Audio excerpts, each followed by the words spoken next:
Hello, my name is Rob and welcome to Directors Uncut. If this is your first episode, we put filmmakers from all corners of the globe onto a huge list that covers everything from Studio Ghibli to Hammer House of Horror. Then we turn it into a lottery of directors, and by using a random number generator we pick a name out of the hat, whatever name comes out. Myself and some guest hosts discuss them and their work through two films. This week I have been joined by Graham and Andrew. Hello. Hello. Also hello. I had to ask Graham what the name of this guy was again. It's not a gimmick, I promise, it's not a gimmick that I forget everybody's name. And it did occur to me as well that I have no idea whether it's Maya or Maya. So, you know, our painstaking research conks out once again. Yeah, it's not one of these names where you can stand in front of the mirror pronouncing, like, for hours on end. Candyman. Well, that too. Apachatpong Weerasephical. Oh, I'm so pleased that I've trained you to do that. That's been my big achievement throughout all of these podcasts. I've made effort to pronounce his name. I'm not going to forget. But Nicholas Meyer, that should be easy, but it's not. How are you anyway? How are you two? All good? I'm good. I'm sweaty. I'm saying that because there is a chance that by the time this goes out, the idea of heat will be a delightful memory. So just want to take you back there. Andrew? I am very good indeed. I coincidentally worked the last day of my job today. Oh. Is that positive or negative? I'm not sure. I'm not following. Oh yeah, in a good sense. I have a new job, just to reassure the listeners. I know everyone was very distressed for a moment listening to the podcast. Okay. Good. It's the last day of my job, and I hate those guys, burn in hell. And no, I thought it was one of those moments, but it wasn't. So that's good. So on the director, since Rob was on this show, I have to be really, really careful about how I phrase this because everything sounds really, really lewd and suggestive. Yes.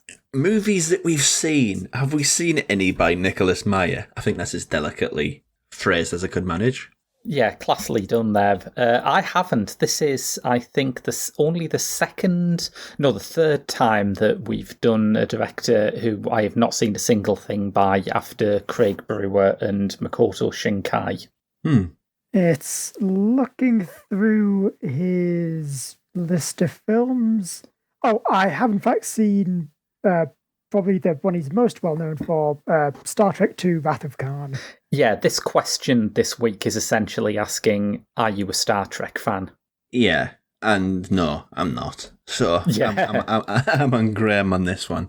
Yeah, wow. I think this might be the first time in my life when I am the biggest Star Trek fan in the room. And that I reached the lofty heights of, yeah, don't mind a Star Trek. Have some fun with it. Where do you want to start? Because I suggested at the top what the two categories of these movies are. One's kind of a jaunty time-travelling romantic comedy stroke slasher, which is an odd combo. Yes. And the other one is the American Threads.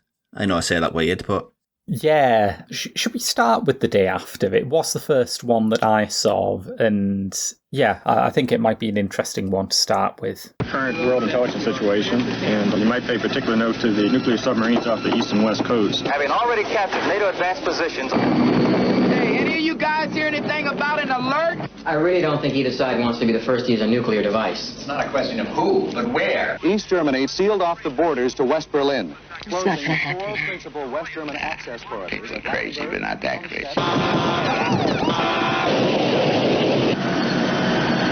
I don't believe this is happening. We have a massive attack against the U.S. at this time, ICBMs. Over 300 missiles inbound now. It's a 1983 TV movie, and it starts when the USSR invades West Germany, as it was then. It begins to snowball into a nuclear confrontation, and much to the surprise of everyone in the film, including a very young John Lithgow, it does. And there's a massive nuclear strike on Kansas halfway through, and the rest of the film is sort of somewhere in between Mad Max and Nomadland, I guess. Yeah. This is, you kind of have to address the historical importance of this one, because allegedly Ronald Reagan watched it and was so shocked, appalled, aroused, I don't know, delete is applicable, that he demanded that the rest of his then, I don't know if it's cabinet, is it, in America? It's probably another term that they use. I think it is, but yeah. He demanded the rest of the people under his charge as then president to watch it. Mm. You know, effectively taking the heat off the nuclear angst that was around in those early, well, that era of the Cold War, I should say. It's a fabulous story, and one that becomes slightly less impressive when you remember that Ronald Reagan also said, wow, people don't know how true this story is after watching E.T. Oh, come on. He didn't say that, did he? I think that has been confirmed by Steven Spielberg, yes. It's an early indicator of Americans' boundless appetite to be ruled by the most senile guy they can find. So, okay, Andrew, what did you think of this one? It's, yeah, but I don't know why, but for some reason, I guess maybe because it's a TV movie, this film about most of Middle America being absolutely obliterated by atomic warfare, a lot bleaker than I was expecting. Yes. It's a weird one, isn't it? Because Rob made the Threads comparison at the start, and Threads, if you haven't seen it, listeners, is basically a British TV movie that goes over the same ground and is probably the grimmest thing that's ever been broadcast. But the thing is, Threads feels like a social realist movie where part of the way through someone drops a nuclear bomb. There's a kind of gritty ambience around it even before the nuclear war happens.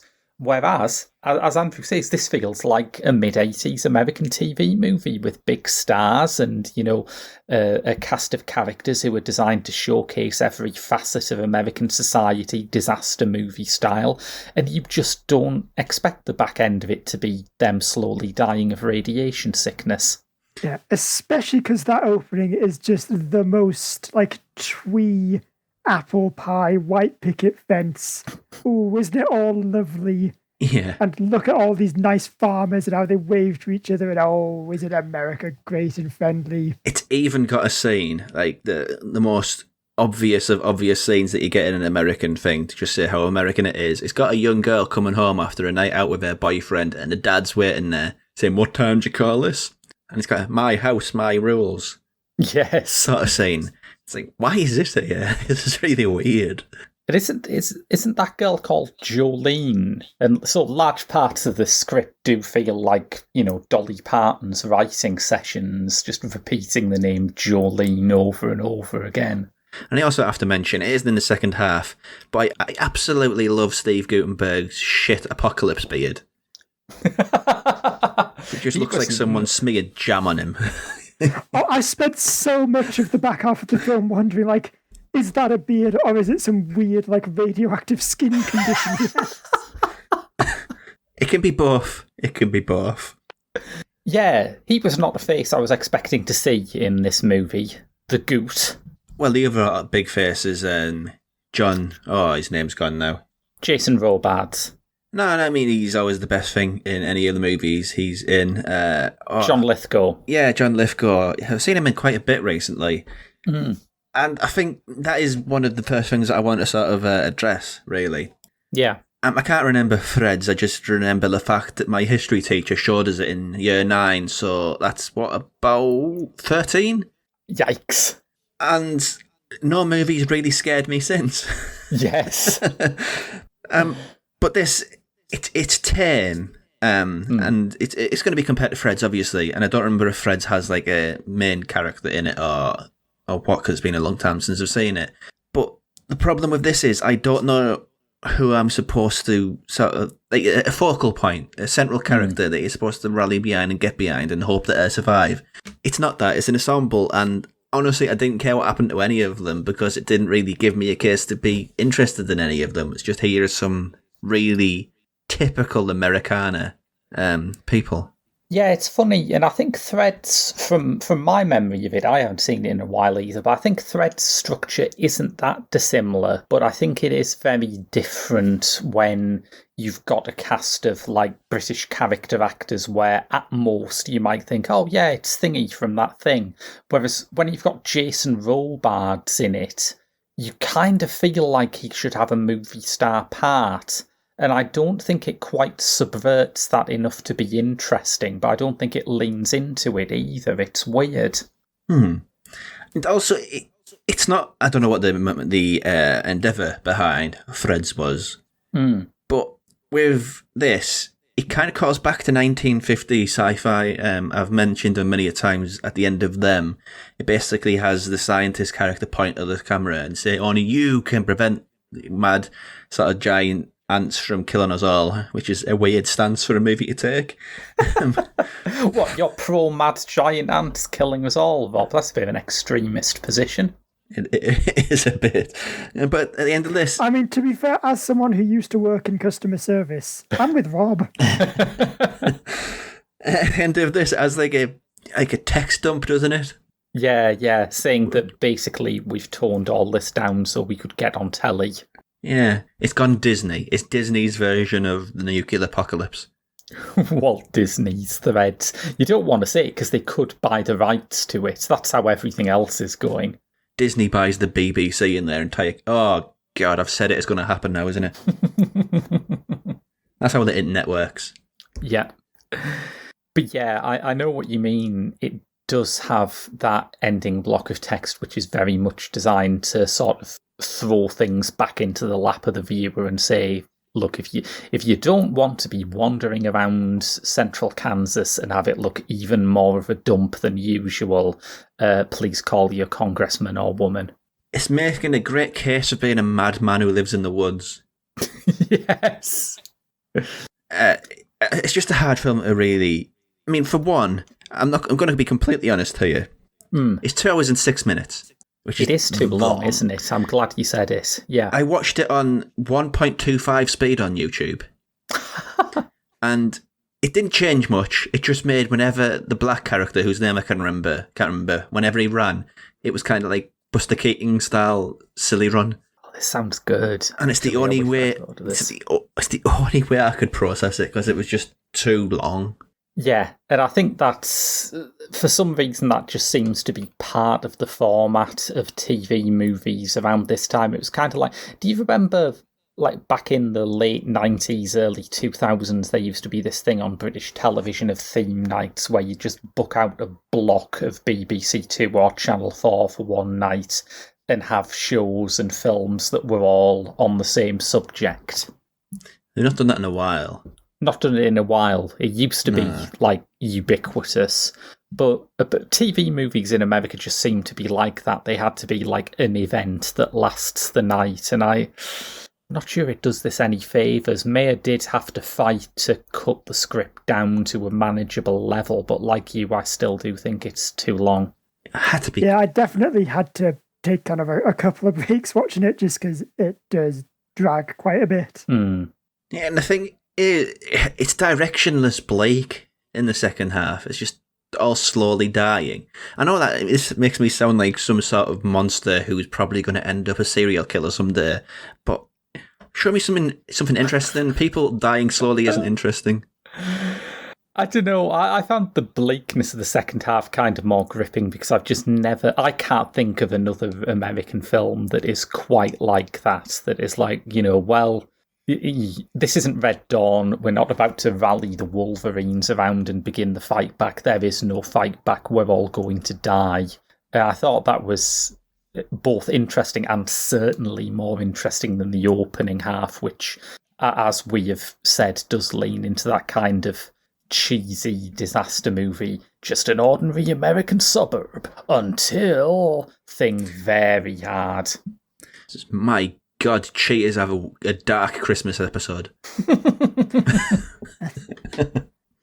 will say, with the first half of the film, something I at least maybe liked the idea of more than the execution is that a lot of the stuff, with the invasion of West Germany and the escalation to the nuclear war, happens more like in the background, like it's on the radio and kind of as TV news reports. And I do like the idea of you kind of don't realize like that the important life-changing catastrophic event is going to be that until it actually happens. Like it's just, oh, there's some weird stuff going on somewhere around the world. Can you imagine that? Watching the news and there's some weird thing happening in, I don't know, China or whatever. And you think, oh, goodness, that's a bit of a bad thing for them, isn't it? Well, I sure hope they get that under control.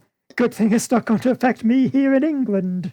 It seems hard to imagine it happening, but I get the gist of what you're talking about. Yeah, I think that device would be much more successful if the first half of the film was more naturalistic, like if it had this fly-on-the-wall feeling and you could fool yourself into thinking that that radio chatter is just there for the same reason that people have the radio on in scenes from EastEnders or something, because it's just part of everyday life, whereas this is a bit too much of a movie, and in a movie, you think as soon as someone turns on the radio and it's a news report, you've got to listen to that because that's going to be important.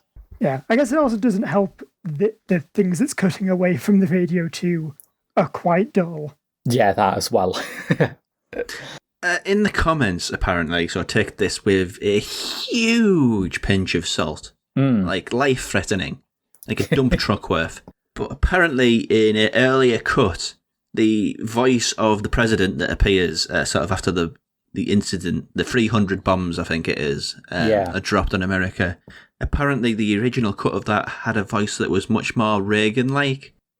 Yes, I heard the same thing. It made me think back to, and we can say this because I'm sure this episode will have come out by the time this is released, but it made me think back to Cosmic Slop, the Space Traders episode at the start of Cosmic Slop, where apparently in the original story, it just says like there's a comfortingly familiar voice that the aliens adopt, whereas in the movie they do actually create a sort of holographic Reagan impersonator, which is very funny.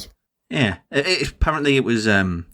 Allegedly, the original script was a very leftist take against the warmongers that were in office at the moment of Thatcher and Reagan. It still managed to piss people off. Ben Stein, who I have past form with on the Cinema Eclectica for his superb creationist documentary, Expelled, No Intelligence Allowed. Ben Stein demonstrated the wit and intelligence with which we all associate him by saying they should do a reply mini-series or TV movie about America under Soviet rule, because those are the two options. Either you like nuclear war or you like Soviet occupation. And honestly, they can't do much worse of a job than the Americans have done it. So it's sort of like, isn't it, after the financial crash when the EU put those weird unelected technocrats in charge of Italy, and part of you thinks, I mean, that's horrible. That's a massively, obscenely anti-democracy move. But then you look at who the Italians vote for and you think, well, it's probably for their own good, isn't it? I mean, we can't laugh about this anymore. We are in no position in Britain to look down our noses at. See, this is my worry about the new Matrix films. Yeah. Is that I'm supposed to watch it and see, oh, what's that? A society where, like, omniscient robots rule everything is a bad thing. Yes. Nah, mate. It was just a really dull-looking movie as well, that one. I mean, it might turn out to be great, but once upon a time, The Matrix was the exception to the rule, and now it just looks like every other blockbuster. It's weird that, isn't it? I would have thought enough time would have passed that you could do a film that had that visual style and have it look weird again, but maybe not. But the thing that raced through my head was, that bit of trivia about it affecting Reagan. Yeah. And I thought, what sort of movie would have that effect on Boris Johnson? And as far as I could figure out, it'd probably be Mr. Bean or something, 'cause Steve Martin's Cheaper by the Dozen. What if we could arrange a 10 Downing Street showing of Paul Blart Mall Cop 2, and he'll just be like, yes, that's my calling. I want to tootle around a mall on a Segway, occasionally falling over. But I don't really know how to sum this up, because it's such a uniquely American movie. I think the most telling thing for me is if you go on Letterboxd, there are loads of very positive reviews about of this film from all over the world, and then a load of really stingy ones from British people saying, yeah, it's no Threads, is it? And I must admit, despite it having some very good stuff in, I will have to be another one of those boring British people. It is no Threads. Because it is a sort of a huge mountain to clear. When you watch this thing, Threads, to the people who know it anyway, is this huge cultural icon in Britain. Yeah.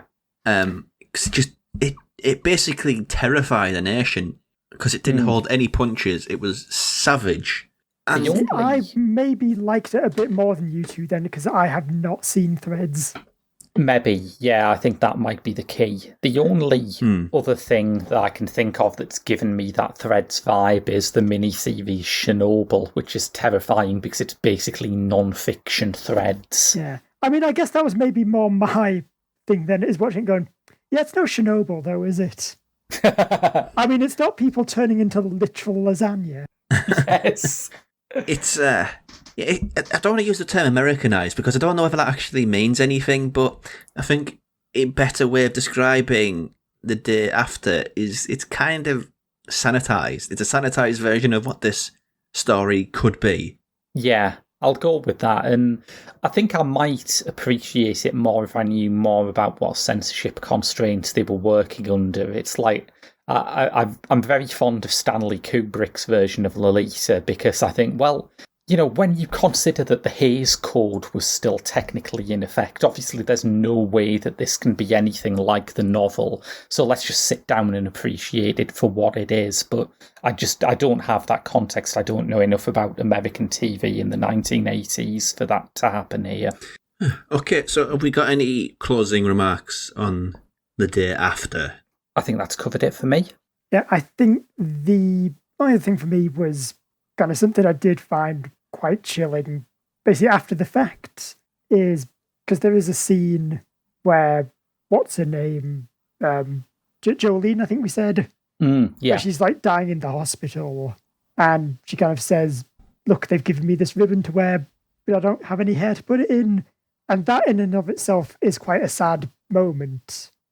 Yes. But then I found out that apparently what those ribbons actually are is they are handed out by the hospital in emergency situations like that to basically say, this person doesn't have any chance, don't waste any resources on them. Wow. That's quite grim, yeah. Yeah, that is dark. So they did manage to sneak in some of those darker edges that I think a story like this demands.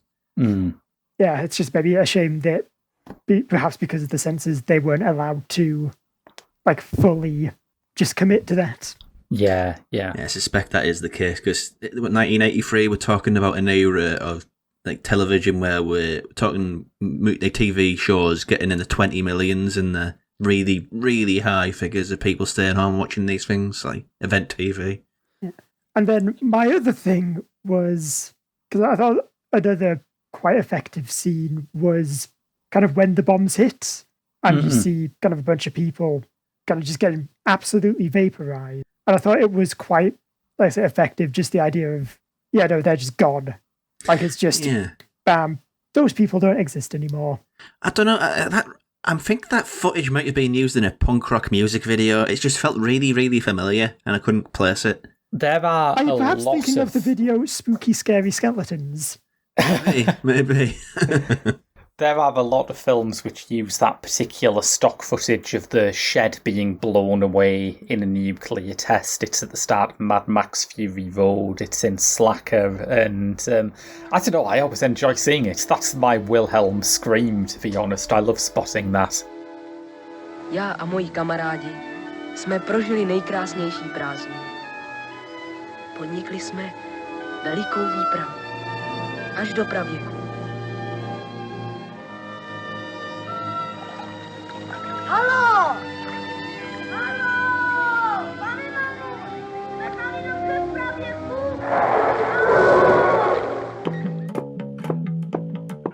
I'm Graham Williamson, and I like films starring pop stars. I like films about pop stars. I like films which have set design by pop stars. Probably gone a bit far there, I can't actually think of one of those. Anyway, this is why I've launched the Geek Show's new podcast, Pop Screen, where every week me and a guest host take a look at one film either starring by or about a pop star, and by pop I could mean anything from heavy metal to blues to disco to hip hop, and we analyse it relentlessly, asking all of the big questions. Ewan, who's your favourite Spice Girl? Oh no. Can I say Richard E. Grant's my favourite Spice Girl? And even giving some of the big answers with our unparalleled level of research and nerdishness. I'm definitely a Beatles fan. I was on a Beatles tour taxi in Liverpool with my family, and the tour guide started referring to me for little details and to double check his facts.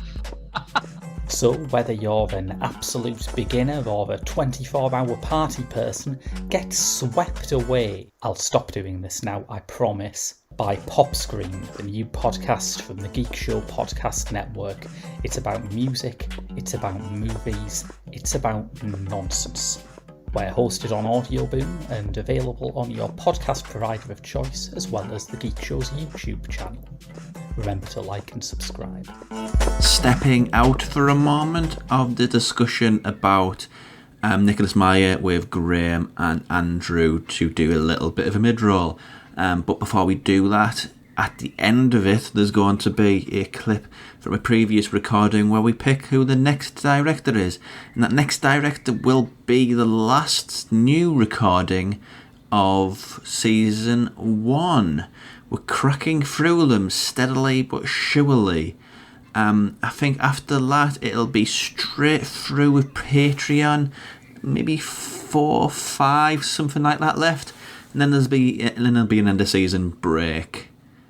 And then we'll come back. It's going to be completely fresh, completely new, all new episodes, no new recordings, no Patreon migrations, and it'll be delightful. And as I mentioned last week, there's going to be little drops of bonus episodes where we get interviews with indie directors. If you want to be one of those indie directors and would like to have an interview feature on the show and the YouTube channel that this is affiliated with, and please do get in touch by emailing us at directorsuncutpod@gmail.com, or you can find me on social media. Twitter, I am _RJ Simpson. And on Instagram, it's Directors Uncut Pod. So yeah, I think that'll be about it, other than the fact that if you are enjoying the show, please do give it a rating or a review on iTunes and Apple Podcasts, or a rating on Spotify. It helps the podcast grow in these early stages. So yeah, that's it, really. Let's take a quick segue here to a previous recording, in which we pick who is going to be the next director and the final new recording of season 1. 348. It's Karel Zeman, which that one is a Czech new word. I'm assuming neither of you are particularly au fait with I can't help you from the 1960s and 70s. It's not the sort of thing that is widely known, I don't think. It's quite obscure, really. I'll just check Karel Zeman. I think he's one of the better known ones. And just speaking, there's a label in the UK called Second Run, and they put out this sort of stuff, which are an excellent label. But Karel Zeman, his best... Oh, yes, he's the animator. He basically makes movies which effectively look like picture books, like literal sort of pop-up picture books. It's generally these movies, I think you have to watch them twice, because the first time you see them, that's just too much. It's just too visually stimulating. And when he's doing this in the 1960s Czech sort of Soviet era of Europe, it's incredibly impressive. we're going to recommend one. I think, what is it? The Fabulous Baron Munchausen is one that everybody should at least give a try, just to sort of engage in his splendiferous visuals. There's a word. I'm getting plenty of recommendations from here. Yeah. Less obscure than it used to be, his work, because Czech New Wave, they tend to ban things for life when they say something even vaguely political. But this guy, his stuff is just gorgeous to look at. So looks like it. Especially in Martian. For H.G. Wells, the modern world offers a spectacular array of revelations, embarrassments, and delights. Well, hello there. Hello. What's up, Doc?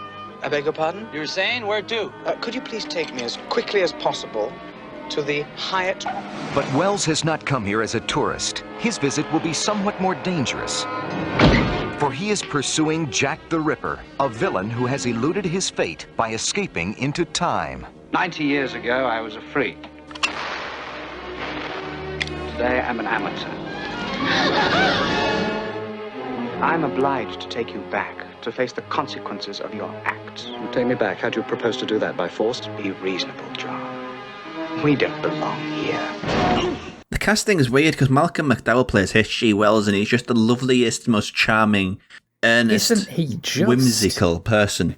Yeah, Albert, had you just told me in this film there is H.G. Wells and Jack the Ripper, and one of them is played by Malcolm McDowell, I would not have guessed he was playing H.G. Wells. Yes. But he does it. He knocks it out of the park, and Jack the Ripper's played by David Warner, and David Warner's never bad in anything, honestly. Absolutely agree. Yeah, David Warner's incredible. He is almost as incredible as that one turtleneck denim jean jacket outfit he wears. It's nice that Jack the Ripper, on going into 1970s San Francisco, has found the opportunity to commit crimes against fashion as well as just women.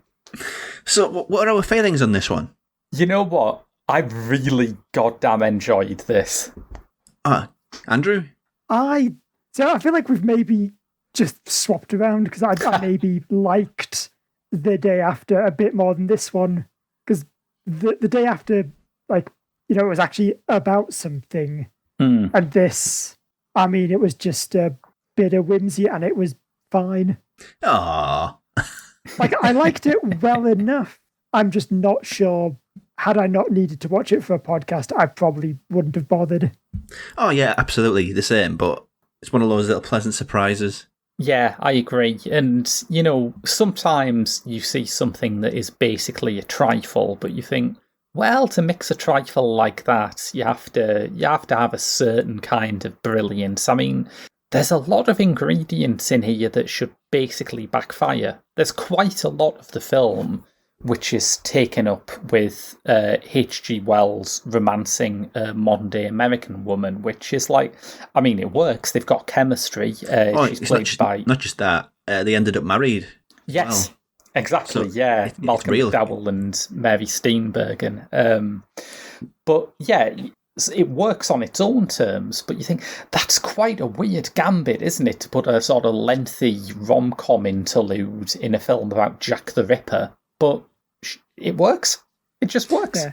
Actually, do you know what my main problem with the film was?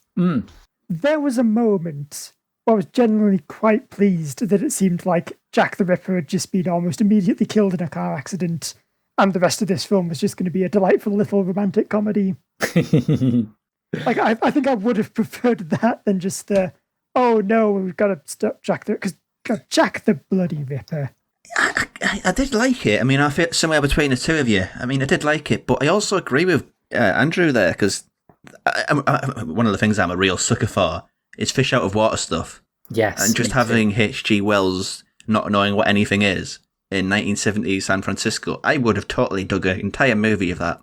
Yeah, I could have too, but I think there have been enough points where the clashing tones kind of strengthen each other, like that wonderful scene where Amy, the Mary Steenburgen character, recognises Jack at the bank where she works and has to ring back home to alert Wells but he has absolutely no idea what a phone is, which is a very funny idea, but there is this kind of really horrible ticking clock throughout the whole scene. And it's just a movie of chemistry, honestly. Absolutely, yeah. Everybody has such good chemistry with one another. Warner and McDowell. McDowell and Steenburgen, yeah. Steenburgen. She's great, Mary Steenburgen. She never gets the dues she deserves. And when you see her now, I mean, I've seen her in a few sort of 21st century films, and I don't think she's actually aged. Like, she's one of those Marisa Tomei people who just sort of remains exactly the same age forever. Yeah, some of the... Or she just still has access to the time machine. Possible, yeah. Yeah, one thought that went through my head, honestly, is I thought Malcolm McDowell would have made an outstanding Doctor Who. Yes! Off the back of this movie. I did keep thinking that it's just a very Doctor Who kind of movie, which I think is one of the reasons why it tickled me so. It does expect the audience to either know or be entertained by some quite obscure references. I mean, I'm not sure I can think of many Hollywood thrillers which reference the Hope Diamond. No, I don't even know what it is, honestly. I mean, there you go. Yeah, it's just the sort of wonkishness of it. The one thing that I was disappointed by on those grounds was that their Jack the Ripper suspect is not actually a real Jack the Ripper suspect. But then I thought, is that a bad idea, Graham? Or are you just disappointed that you won't be able to bore on about Jack the Ripper suspects on a podcast? And it is the latter. I'm not going to keep you in suspense. It is the latter. Well, yeah, it does... some awkward jokes, I think, around the sort of the mystery aspect of it, or the figuring. Well, it's not really a mystery, is it? It's making the police aware of who is who. Yes, yeah. And H.G. Wells constantly refers to himself as Sherlock Holmes. I mean, is that supposed to be funny? I'm not sure what they were going for there. Yeah, I think the idea they were going for is it's H.G. Wells saying, oh, I need to think of some kind of secret identity for myself. I know. I shall take the name of an obscure literary character from my time, who surely by the year 1979, I think, will have faded into obscurity. That was my reading of it too, yeah. But I don't think it really does enough to sell it as a joke. I did think it was funny, and I found that it has a little resonance in Nicholas Meyer's own story, because one thing that I was completely unaware of before I started researching this episode is that before he became a director, he wrote the novel The 7% Solution, which is one of the few genuinely great post-Arthur Conan Doyle additions to the Holmesian canon. Pity he never got a chance to direct one, honestly. I think there is a film version of it, but I don't think it's done by Meyer. Let me just check and see who were. Because he had kind of a short career, really. He wasn't. No, he wasn't in it for much. Herbert Ross directed the 7% Solution. It was one of those things like, the Billy Wilder Sherlock Holmes film, The Private Life of Sherlock Holmes. Oh, yeah, yeah. And how basically every Sherlock Holmes movie since then is in some way adapting that as much as it's adapting Arthur Conan Doyle. 7% Solution was the first thing that really picked up on the drug references in the original books and made that into a centrepiece of it, and obviously that's been hugely influential on later versions of the stories. Yes, but back to Time After Time. Time After Time, yes, yeah. Well, when you use the term romantic comedy, it's kind of a dirty word, isn't it? Because it's... Yeah. You talked earlier about sort of mumblecore movies. You've seen one, you've seen them all. I think that's even more true for a romantic comedy. Yeah. It's like troped and patterned to point of being beyond predictable. Yeah. And I think, I always used to think that what killed romantic comedies was they became too high concept. They stopped being about just watching likeable people fall in love And it started to be, this woman has a bet that she can meet the man of her dreams while standing on one leg in a bowl of custard. And, but this is the gimmickiest romantic comedy ever. She's a modern gal with her eye on her career. He's H.G. fucking Wells. Together, can they find Jack the Ripper? I mean, this is the maddest idea, but you put Malcolm McDowell and Mary Steenburgen in it, and god damn it, it works. Yeah. And it's of that era, the 1970s especially, where the romantic comedy it wasn't a dirty phrase, it wasn't a dirty genre, it was brilliant. Yeah. It actually made me think of, I don't know if I'm getting the name wrong right here, Elaine May, am I getting the name May, right? Yes, yeah, that's what I thought you were going to say. It had that vibe about it, which is just genuinely, it's quite chaste, but it's just so lovely and heartwarming. It's the sort of movie where it's a boring long Sunday, you're having a bit of a downer, and you want something to just pick up the mood. Yeah. It's that sort of role that it fills. Yeah, completely. And it's just struck me, now you've said it, we said the day after tomorrow, that's a completely different film. We said the day after was stymied a bit by censorship, and I do think it was, but the fact that this is actually quite tame works, there are no really gory kills for the Ripper. There's no sex. It's like the tameness of it allows these really completely clashing elements to feel like they belong in the same place. Yeah, the only violence you get, is a bit of squeezed jam. Yes. Yeah, it's not exactly like anyone who's aspired to become a Ripper bore, as I'm proud to say I have, has seen some pretty horrible old crime scene photos, and this is not like that at all. Yeah, it just needs more jam. That's what it needs. And I think it works with Jack the Ripper, obviously with the nature of his victims being sex workers, that it can often, in a lot of things, kind of become very uncomfortable, kind of sexy dead lady type stuff. Yeah, it avoids that though, really, doesn't it? It doesn't outright come and say these are sex workers. In fact, for a large part of it, they're not, are they? There's at least one which gave me the impression that he'd found her through some sort of dating agency or something, which is like an interesting point that, compared to Victorian England, there were a lot of women in 70s San Francisco who were not on their guard, if you catch my drift. It's not quite looking for Mr. Goodbar, but it's making the same kind of roundabout point. Yeah, I mean, one of the subtexts of it is, well, early on H.G. Wells thinks that in, say, 100 years, the world is going to be a utopia. No violence, no war, everything's going to be peace. Peace is going to reign. Yeah. And Jack the Ripper character says, yes, this is my time, this is where I was made for. Yeah. Yeah, it's interesting. And the fact that it actively, which I was pleased about, that it actively specifies that Wells's optimism is down to his faith in socialism and his atheism, which it really takes a side with him on that in a way that I can't imagine a modern Hollywood movie, certainly not one like this, doing. Yeah. One of the weird things for me, though, was the design of the actual time machine. Right, can we talk about the time machine? Because it annoys the hell out of me. Okay. Because, right, so, obviously, I watch films, and I know sometimes in films, you've got to have a bit of Deus Ex Machina or a MacGuffin, because it's a story. The Death Star needs to have an open exhaust port so that Luke Skywalker can blow it up. That's fine. But even my suspension of disbelief cannot stretch to, I'm going to build a time machine, and it requires this one special crystal to work. And if it doesn't have the crystal in it, then anyone in the time machine will just be, dispersed across all of time and space, trapped in an infinite void of suffering. So what we're going to do is we're just going to make it very easily removable. And I'm the foremost scientist of my time. See no problem with this.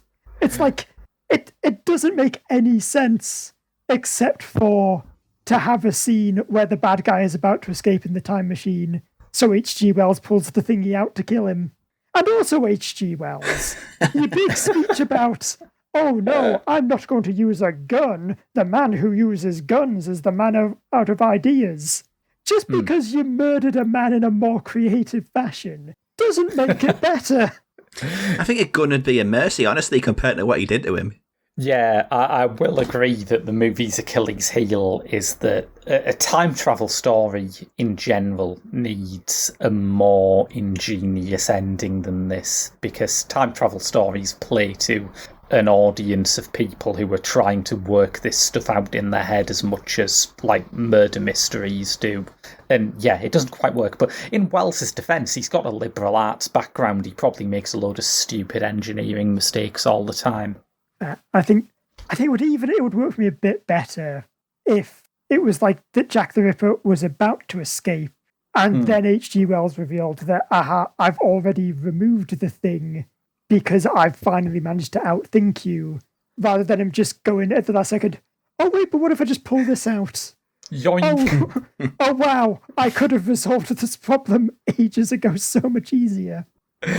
Well, I think it's one of those things where there seems to be an explanation set up in the script that they don't take, which is weird, because he travels forward in time, but is surprised to realise he's actually crossed the international dating time zone thing.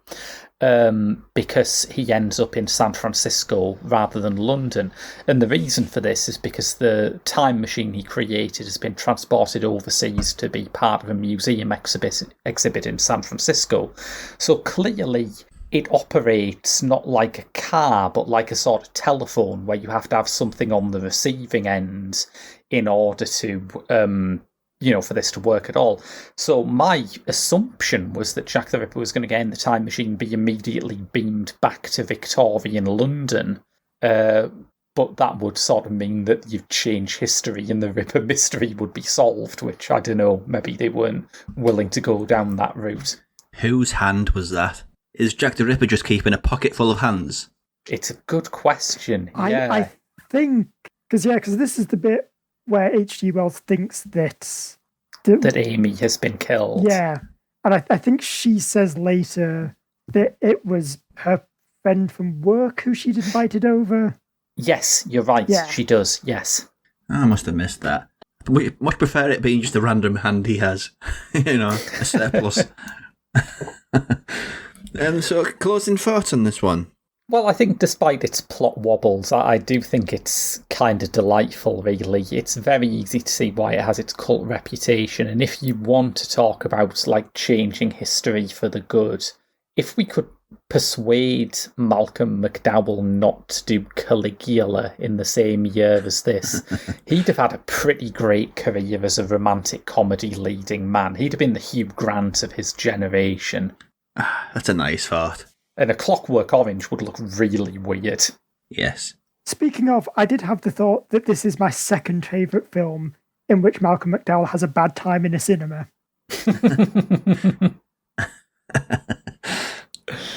Okay. Right, so Nicholas Meyer, off the back of two very, very different films, what are our feelings on him? He's interesting, isn't he? He seems to be like the film equivalent of one of those old-fashioned genre authors, one of the sort of Asimov generation who just wanted to write sort of adventure stories, yes, but adventure stories that kind of elevated the form in an interesting way. And that doesn't always work for me, just as it doesn't always work for me in print, but when it goes right, it's pretty delightful. Yeah, I think there's definitely a very clear sense of him wanting to get across this message of, and I guess it's a very Cold War message of, things are starting to go very wrong with society. We need to kind of change. Or basically, it's all going to be Jack the Rippers and nuclear apocalypses. Yes. I think that was probably the thing that made me think of that generation of science fiction authors, actually, now you mention it. They were real idealists. They might have expressed their idealism through horrible dystopias, but they seem to really think that if they flagged this up, they could change the world. Well, for me, it's his ambition is something that really stands out for me. Because as you mentioned earlier, this is the most bizarre of meet-cutes for a romantic comedy. Yes. And he entirely commits this idea of time-travelling H.G. Wells versus Jack the Ripper in modern-day San Francisco. Mm. And the other one is basically a TV movie about the end of America. Yes. So he's not hedging his bets, he's going all in, so to speak. And in that era, when New Hollywood was all about sort of realism and sort of social realism, I think, just to keep it succinct, but not the social realism that has the baggage in British cinema. Yeah. And for him to come out with this mad end of the world movie and this weird romantic comedy, he's just maybe born in the wrong era. Maybe, yeah. He could have been a great sort of 50s journeyman. Yeah, like Hal Ashby, he was of the same generation, and his films were totally out of whack with what was being made at that time too. Because they're sort of nice. Yes. And the 70s was just sort of grim, really. Yeah. I love it, but they were bleak.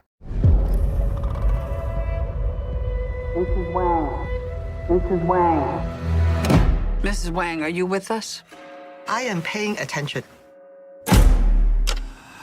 Now, you may only see a pile of receipts, but I see a story. I can see where this story is going. It does not look good.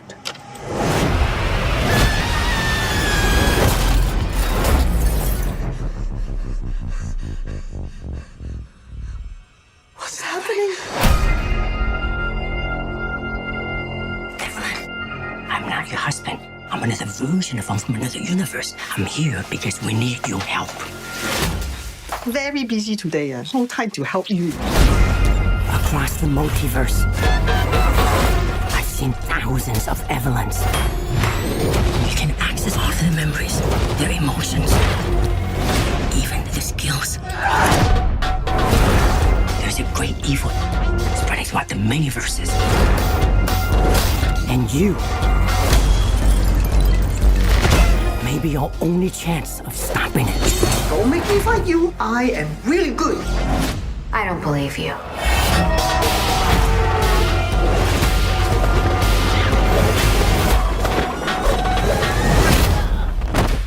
Wow, that was really good. And now on to the back end of the show, in which I am joined by a few guests to talk about more contemporary movies than those of Nicholas Meyer. I am joined by James. Hello there. Hello, Rob. Thanks for having me back. A pleasure. He's yet to be on the show, and he's also been on the show. He's on the Jackie Chan, which has already been out, and it's not yet to be out. So we're talking with some weird timelines here. Schrodinger's Chan. I think that may come up in somebody else's discussion later, or maybe not, I don't know. We also been joined by Kat. Hello. Hello again. And Vincent. Hi there. Cry havoc and let's slip the pods of war. That's a Nicholas Meyer reference. Yes.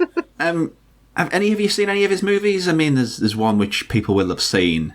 If you're a Star Trek fan, I'm assuming, The Wrath of Khan.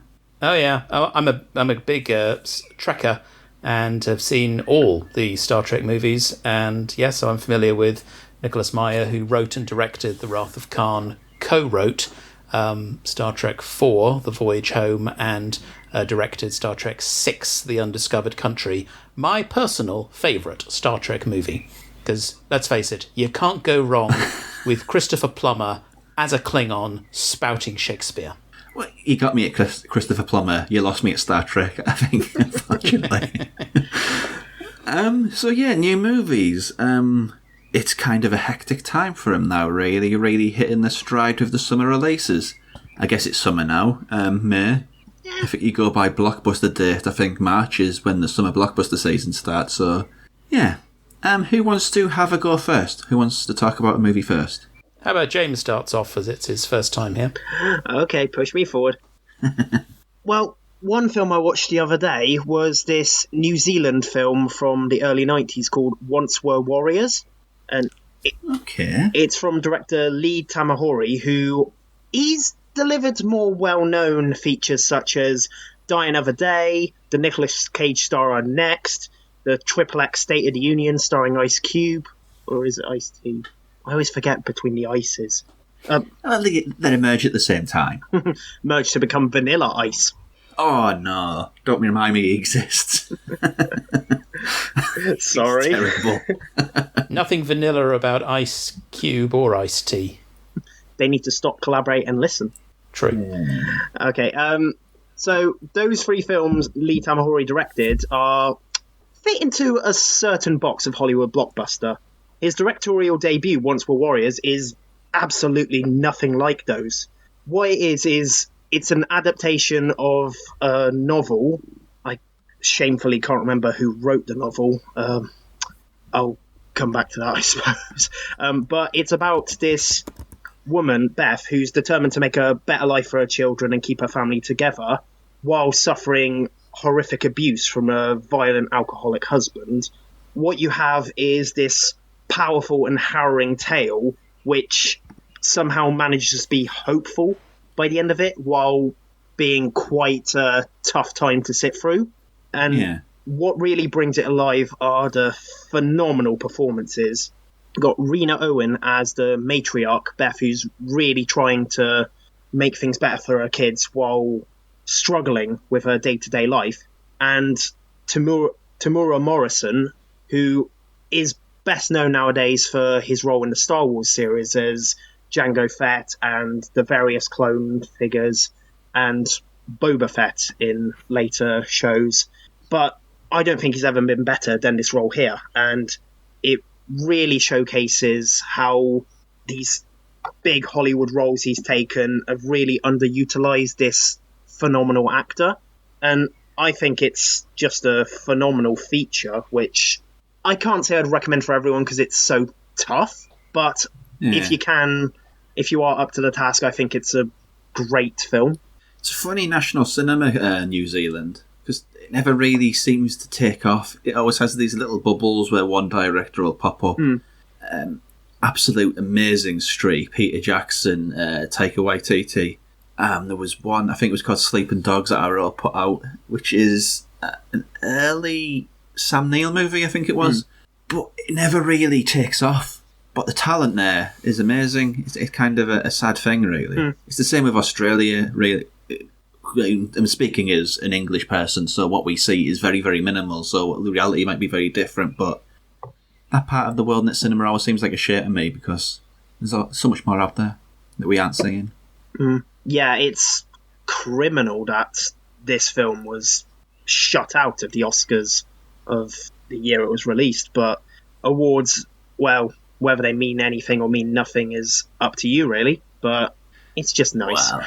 Well, what was it, Green Book? Is that what it was called? Yes, that was one.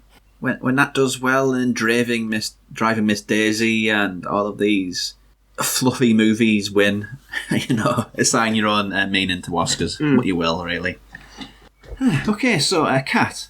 I've been watching lots. I guess the first one would be a film that's just gone onto Netflix, but is a couple of years old, Spontaneous. Is that on Netflix now? Oh. Yeah, it kind of went on like Thursday or Friday. I think it's been on like Sky Movies and stuff for a while, but it finally kind of went onto Netflix, and I really enjoyed it. But it's a film that the teenage me would have been obsessed with.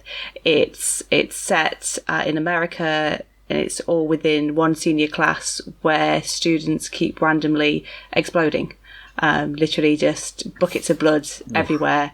Nobody knows what the cause is. They all get bundled off by the CDC and get experimented on. They're like desperately trying to figure out a way to stop these kids from exploding. But in the midst of that, a sort of aggressive, wayward teen strikes up a romance with one of the guys who she hasn't really paid much attention to before. So it's like a teen comedy coming of age, but with a lot of gore and goo. So it's definitely, like I say, as a teenager I would have been obsessed with it. It's got I can't remember her surname, Catherine, I don't want to say, no, the one from 13 Reasons Why, Catherine Langford. That's the one. She is the lead. She's now got blonde hair, so she looks slightly different to how she did in 13 Reasons Why. And the son from Moonfall, Patrick Wilson's son in Moonfall is the male love interest. So it's kind of interesting to see what he was doing before he was running away from moons. But it's, if you want like a nice, gentle sort of teen film, because we don't really have many like decent teen films anymore, it's well worth a sit down on a Friday night with a drink and a takeaway. Interesting. I mean, I've wanted to see that for years, but it didn't really get much of a release in this country, let's be honest. But apparently it was made about school shootings. That was what the original writer made it about. Because it was released during COVID, it kind of became just a COVID movie. Yeah, and that's definitely apparent with all of they're all sort of bundled into their own units on the ward. They're like covered, at least initially, they're all separated from one another, like having to like sort of like touch each other like through plastic and things. So it definitely has become more of a COVID film. Yeah, I mean, I assume there's loads of movies like that where the meaning just changes. Movies which sort of coincidentally COVID movies. I don't mean that little wave that we had. I think it was Amazon Prime movies where it was like COVID 23 and things like that. Why? But it's good then. Spontaneous. Yeah, so it's harmless. It's a harmless Friday night. Teen comedy romance with a bit of gore. It's kind of got a little bit of something for everybody. I think everyone could kind of sit down and get something out of it. I think I'll catch up with that now I know it's on Netflix. Excellent.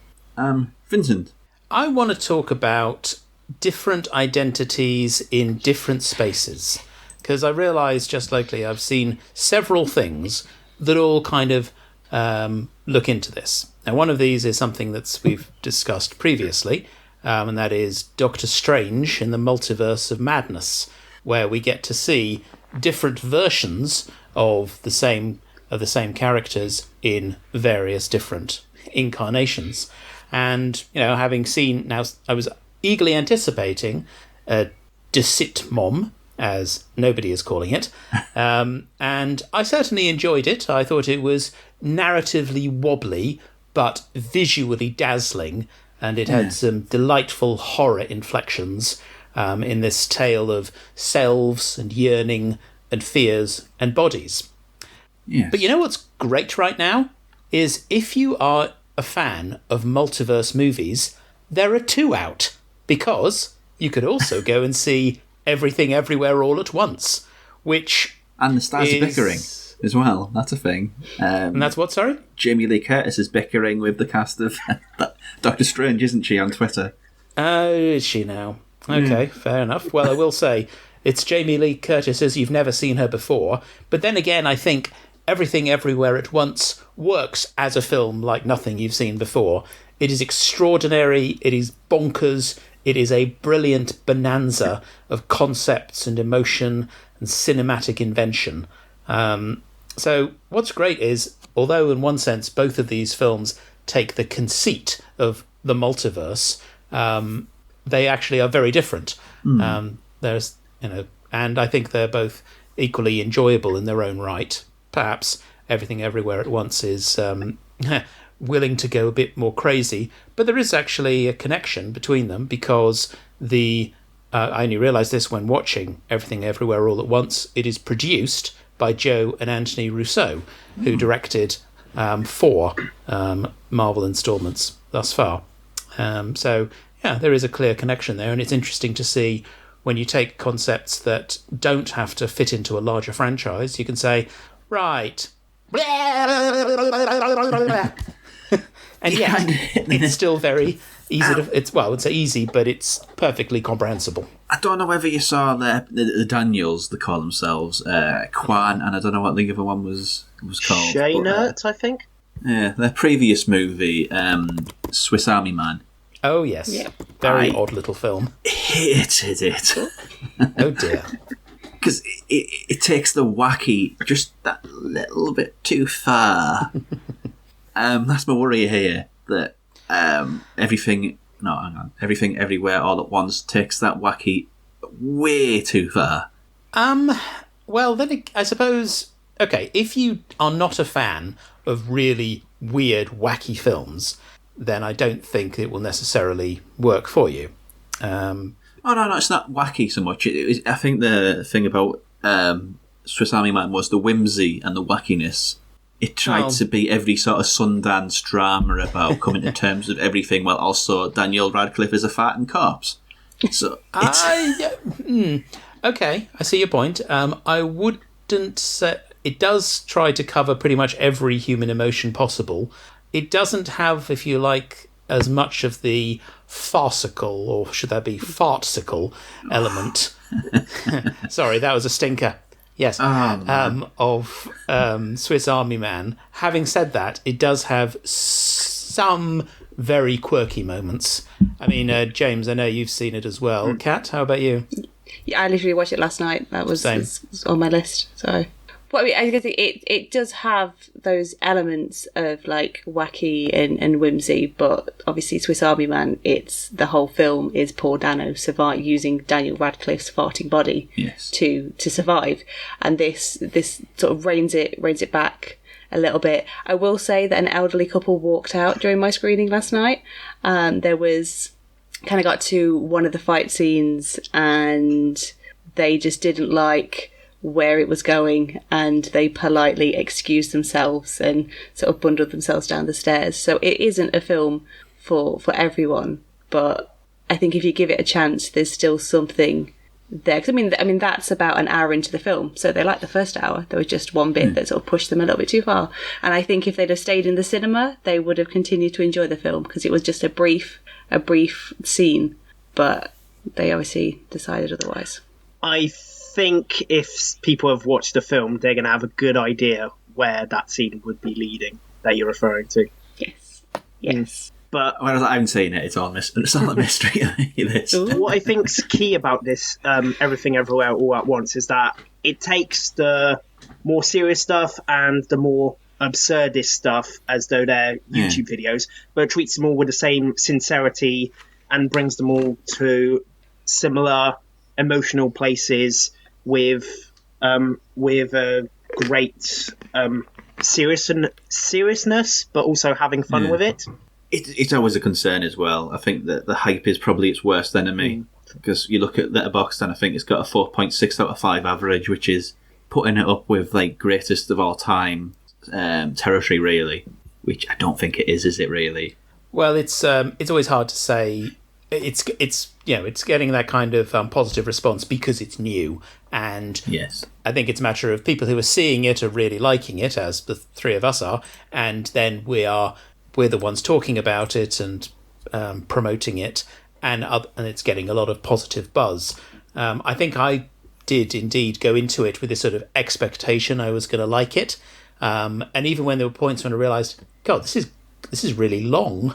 It wasn't slow, it wasn't dragging, but when I realised, it's 2 hours, 20 minutes, and I did think, does it need to be that long? And on reflection, yes, I think it does that.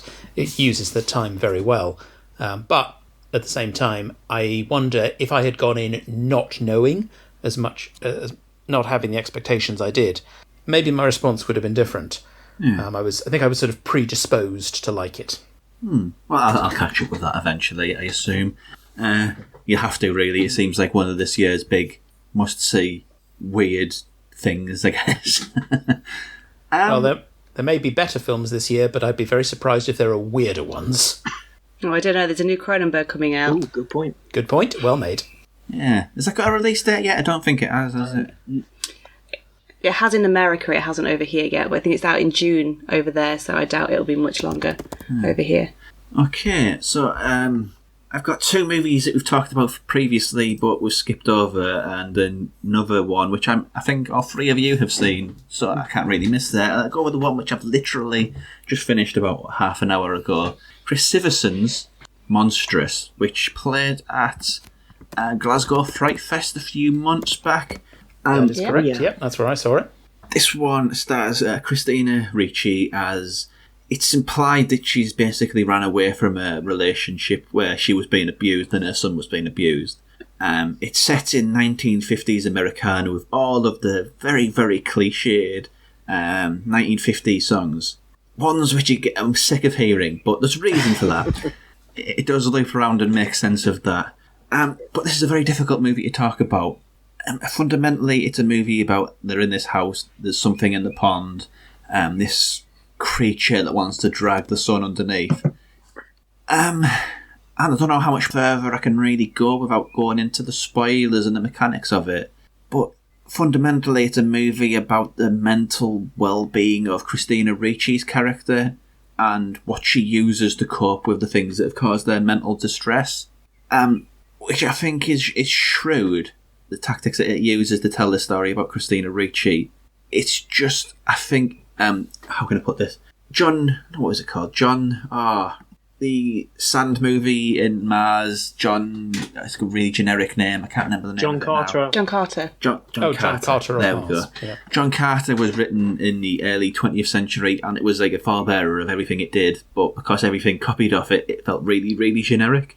I'm not suggesting this has done the same, that it was a story originally told before all of this psychological thriller and horror had been made, but it also feels the same in the sense of this story's been told many, many times before. The twist has been told many, many times before.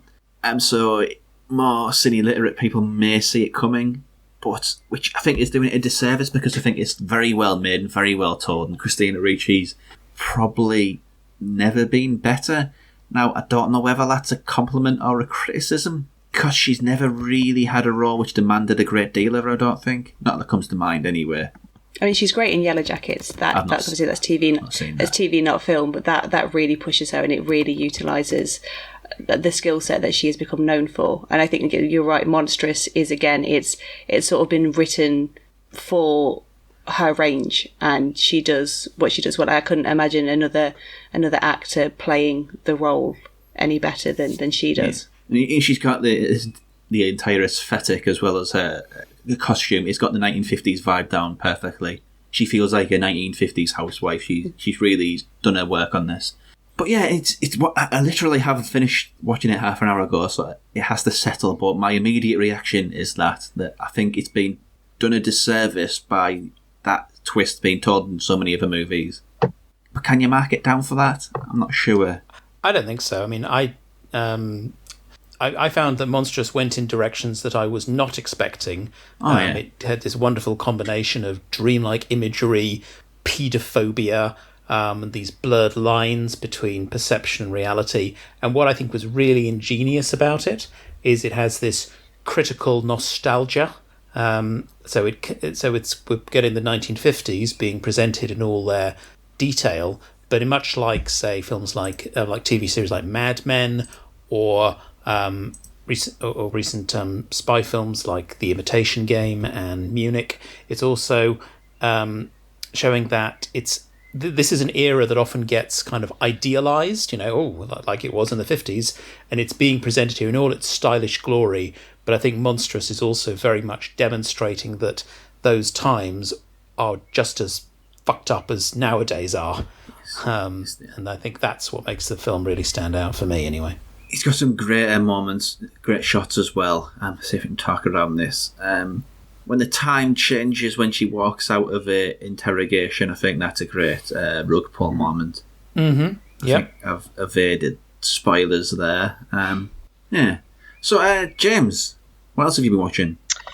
Well, go with Vincent's previous recommendation of Sam Raimi. I'm going for a lesser-looked film from his back catalogue, 1998's A Simple Plan. Now, very good movie, yes. Very, very solid choice. Yeah, I really like this one. It felt less like another Sam Raimi film, where it felt like him channeling the Coen brothers and doing his own character-driven piece, which begins with these three friends finding a crashed plane, which includes $4 million in cash. Quite a bit, I'd say.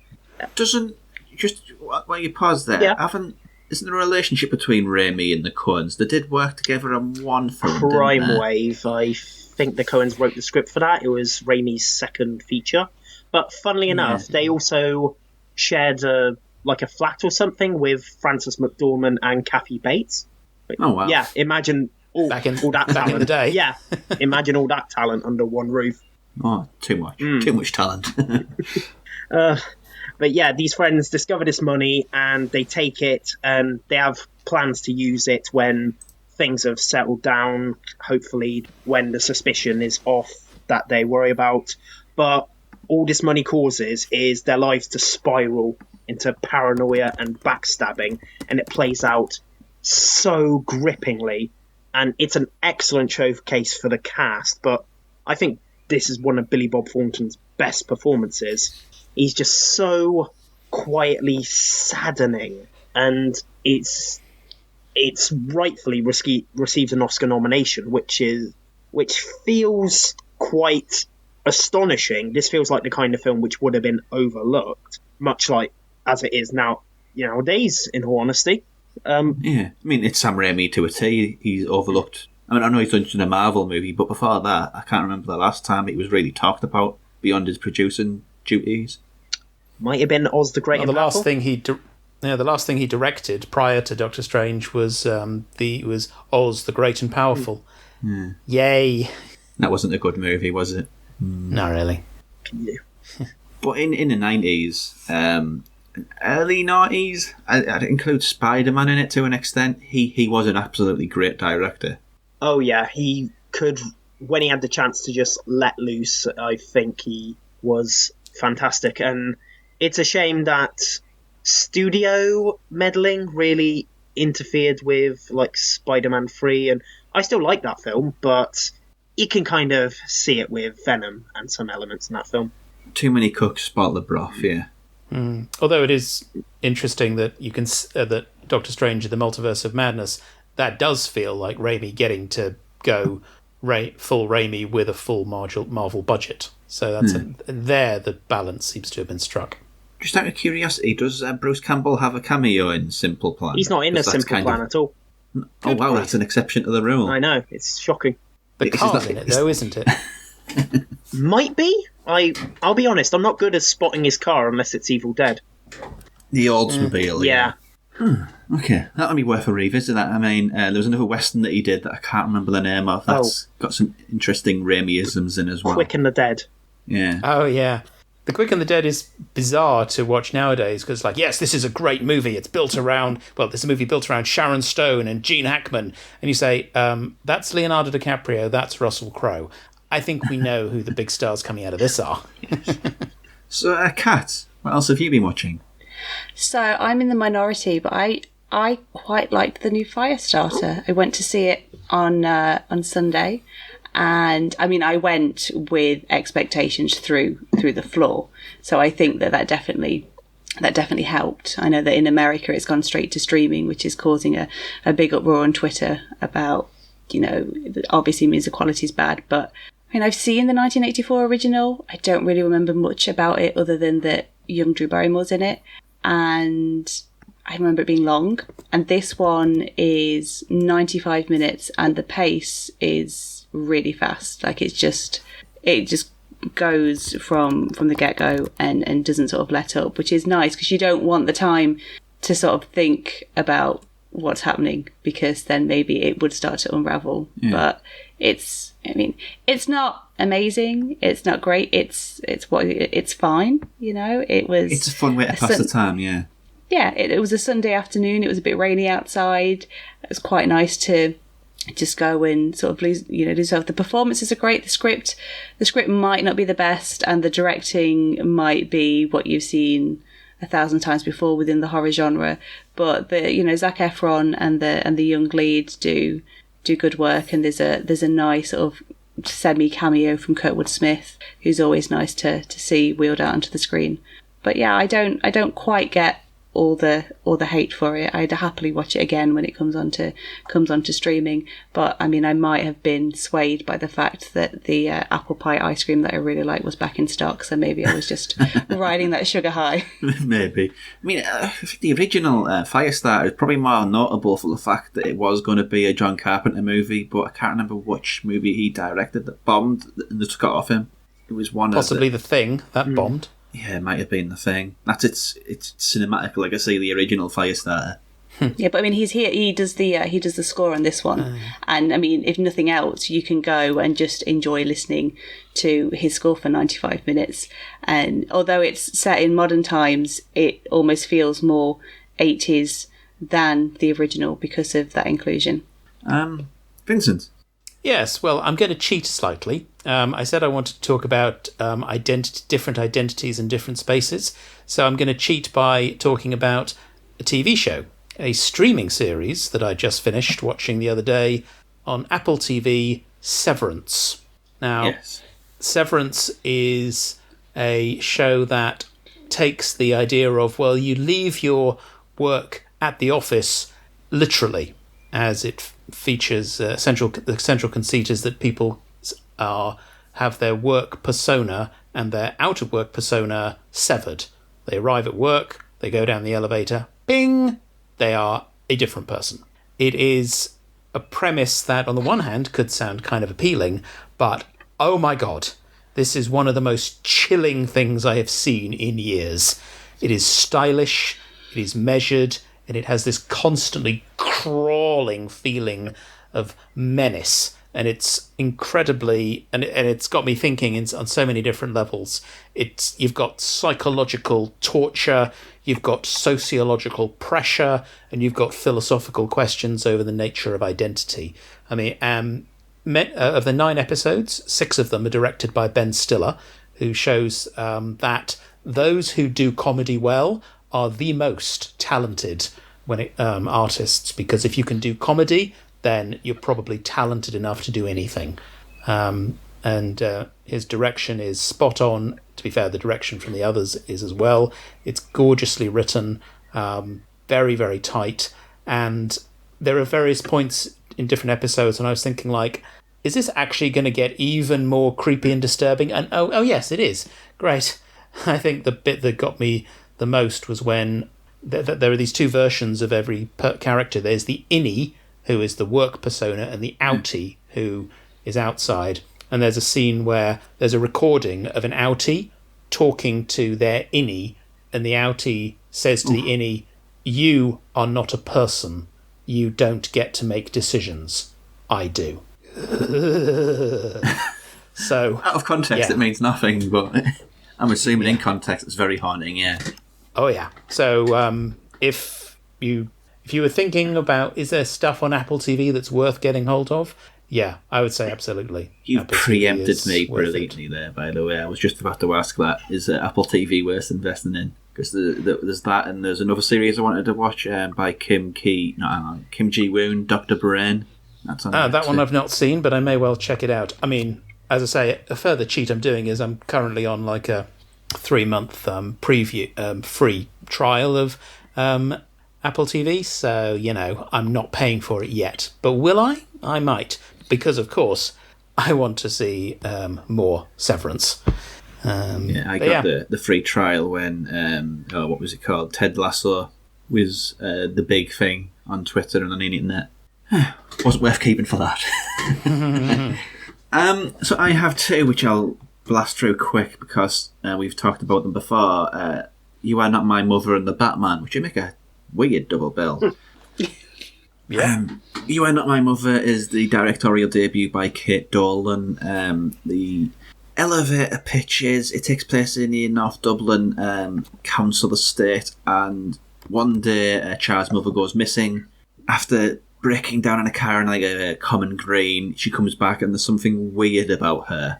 And it brings into question whether it's a mental health condition or, as the grandmother says, whether there's something off about her, something different. It's not, as the title says, her real mother. I think it is, on the face of it, it's an excellent movie, using folk horror in working class setup. Usually when you're talking about folk horror, it's much more rural, it's much more historical. So to use that genre trapping in something which is very relatable to now, it is inspired. It's got some incredibly creepy moments, but I think for me it has like a perfect end point. There's a bit in a pyre which is just incredibly haunting. They come back after that and there's a scene which is, it would have been better served not having that scene at all, like leaving the ending ambiguous and open-ended rather than quite explicit and on the nose. But before that, I think it's very much worthy of the acclaim. No, it's like an Irish Candyman in a way. The setting is that sort of. So I think there's a lot of the story revolves around bonfires, the ending, some of the end sequences does have a lot of parallels with Bernard Rose's Candyman. So I'm a big fan of Candyman, so I really took to it. And as a mother, the opening 3 minutes are just so traumatic, to the point of I sort of paused it and was like, okay, it's going to be one of these films. Okay, can I watch this? Am I in the right headspace? So it definitely has a lot of challenges there for people of all different walks of life. Yeah, it fills a sort of similar headspace to me as Saint Maud. I think they'd make a horrible, depressing double bill, but they're both excellent debut features from female filmmakers, which horror is on a hot streak at the moment. Absolutely. Of being much more inclusive. Yeah, absolutely. I saw You Are Not My Mother at Glasgow Fright Fest, and Kate Dolan did a Q&A afterwards, and I think you're absolutely right in comparing her to Rose. I think that Kate Dolan should be mentioned in the same breath as Rose Glass, Prano Bailey Bond, and Jennifer Kent. In terms of great female horror directors. She got a movie coming out this year, Jennifer Kent. I'm misremembering that. Oh, that does sound vaguely familiar. Maybe she does. She's a very singular director, is Jennifer Kent. But yes, while you're looking at that, the other one, the Batman. I'll be even briefer on this. Batman fatigued out. Absolutely Batman fatigued out.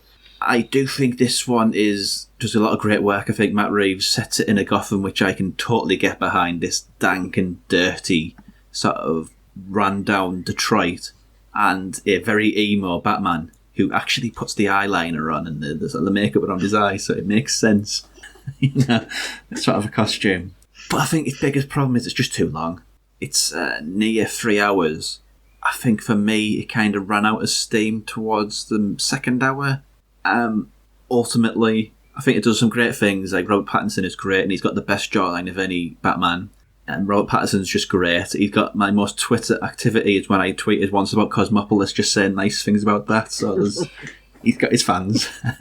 And as well as the Riddler, Paul Dano's Riddler, it's a unique spin on the character, but again, I think for me it comes down to it just being 3 hours long, and I don't think it justifies itself to be that long. See, I can get that. If the story doesn't grip you throughout, then it's going to seem arduous, especially when it's at that length. Yeah. I can only speak for myself. I went to a midnight screening of this film, so yeah, with 3 hours, and by the end of it, I was wider awake than when I got in, being like, "Oh God, this is going to be so long." I am looking forward to seeing more of this. If Matt Reeves stays on board and everybody stays on board who's put the characters here, I'm excited to see what else they do. But the plot essentially boils down to, governmental corruption, and it's kind of played out in it. I suppose it's down to how it happens that makes it worth watching. And by all means. For me, I thought it was not my favourite Batman film, but possibly my favourite depiction of the character. Yes, I can get behind that entirely. I saw it a couple of times. The first time I was like, yeah, okay. I had reservations about the length, but when I watched it a second time, prepared for that, I actually decided, do you know what? It's long, but it makes full use of that, and I didn't think it mattered. I think it worked being the length that it is, and I certainly do want to see more of it. And having watched it now a couple of times, I think this is the best Batman film since The Dark Knight. Ooh. Some might say that's a low bar, but yes. But I am including, therefore, I think it's better than the Lego Batman movie. So there. I know, James is horrified. So before we wrap up for this week, is there anything else that anybody wants to chat about quick? No, for shame, I'm working my way through the Teen Wolf series. I originally stopped after series 2, and it's been on Netflix since I got Netflix, and I decided that now's the time to go into it. It's just something to stick on while the toddler's at preschool, and it's fine. It's the same as every other Supernatural teen series, like the Vampire Diaries and Supernatural in the originals, but sometimes that's what you want in the background. Yeah, your heart wants what your heart wants sometimes. I've been watching Van Helsing on Netflix as well, which I thought would be terrible, but it's not bad. Oh. I think it does something which The Walking Dead failed at. I think The Walking Dead ran out of steam so quick because it just didn't change. It was so persistent and droll. But Van Helsing is changing its spots quite regularly, and I think you have to, really, if you're doing that sort of survival thing. Which, fair play. I just looked up. Jennifer Kent has she has a new film in pre-production called Alison Fraser Forever, but nothing out this year aside from an episode of a TV series called Cabinet of Curiosities. So yeah, that's what she has out this year. Okay, I'll watch anything she does. I've been watching. I've been watching the latest series of Taskmaster, because sometimes you just need to sit back and watch celebs absolutely losing it at wrecking their career, basically. Yeah, problem solving. But the problem is how to solve their career. Yeah, I mean it's silly and it's stupid, but it's an absolute blast. Yeah, it's funny, very funny. It's one of the few shows on TV which has had me an absolute wreck laughing. Same here. Sometimes you just want Ardlo Hanlon just losing it. Yeah, there was in series 1, it's Paint a Horse While on a Horse. That one ruined me. And another one where, who was it? Richard Herring with the woman from, what was that programme called? Oh, Daisy May Cooper. Yeah, feeding each other meat, which broke me a little bit. Like ugly, just crying, laughing. wasn't a good thing. The one which got me was when they had to make their own exotic sandwich, and then once they've done that, they had to eat it. And Noel Fielding just went avant-garde and turned the host into a sandwich. It's a show that keeps on giving. It's very, very inventive, and it's pure cinema, because that's why we're talking about it on a movie show. It's done a few short film competitions in there, so yeah, it scans. Oh yeah. Okay, so I think that'll wrap it for this week. James, where can we find you online? If you want to find me, why? But really, I'm at Twitter and Letterboxd at RoddersJ04 with 2 Ds, and you can find my reviews and podcast appearances and writings at thereviewingrodders.co.uk. Promote yourself. Why would they want to find you, indeed? Kat, where can we find you online? So Letterboxd, Twitter, Instagram, I am at Gizmo Shikari. The bulk of my writing is on thehollywoodnews.com, at THNcom on Twitter. And if you pre-order the May issue of Film Stories, you will find a piece that I've written about Hellraiser 35 years on. Excellent. And closing out, Vincent, where can we find you? Oh, you can find me everywhere and in everything all at once by searching on Twitter, Instagram, and Letterboxd Dr. Gain. That's DRGAINE. You can also see reviews that I write for the Critical Movie Critics, as well as The Geek Show, where I also do festival reports and press releases. So yeah, come find me there. Yes. Whenever Excellent. you like. And on the next episode, it's the last new recording of the season with Czech New Wave director Karel Zeman, which I'm getting a lot of blank expressions. Funnily enough, we picked that director the last time James was on, so nice little bit of circular narrative going on there. But yes, I have been your host, Rob Simpson, and that was Directors Uncut.